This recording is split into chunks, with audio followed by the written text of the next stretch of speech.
Hari ini saya hadir untuk menyempurnakan majlis perasmian My Gaya MAN, salah satu inisiatif yang digerakkan bersama oleh KPDN dan juga rakan strategik kita iaitu MBDA dalam kita melaksanakan kempen Beli Barangan Malaysia.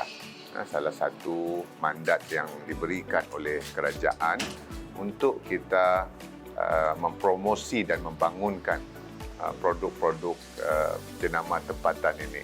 Dan sebenarnya produk-produk ataupun jenama tempatan itu tidak hanya tertakluk ataupun tidak hanya skopnya itu melibatkan produk-produk makanan dan minuman, barangan elektrik dan sebagainya, tetapi salah satu yang kita lihat penting untuk kita bawa bersama dalam kempen dan agenda untuk kita membangunkan barang-barang tempatan ini adalah industri fashion.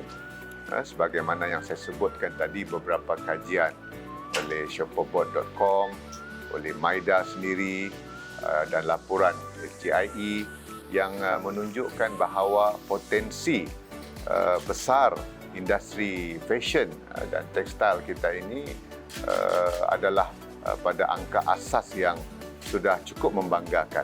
Namun penting kita tidak orang kata berpuas hati setakat itu saja. Kita kena bangunkan lagi, bukan hanya untuk merealisasikan potensi yang dianggarkan tersebut, tetapi membangunkan dia pada satu anjakan lonjakan yang jauh lebih besar. Ia terkait dengan apa dia, pertama, bahawa industri fashion ini juga memberi sumbangan besar kepada pembangunan ekonomi negara. Itu pertama.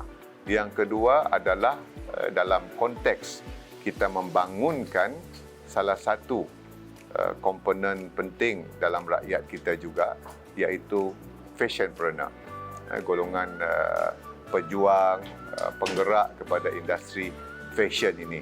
Kerana kita mahu mereka juga mencipta rantaian nilai ekonomi yang jauh lebih besar yang menyumbang kepada pendapatan mereka pertama, dan akhirnya menyumbang kepada ekonomi negara itu secara keseluruhan.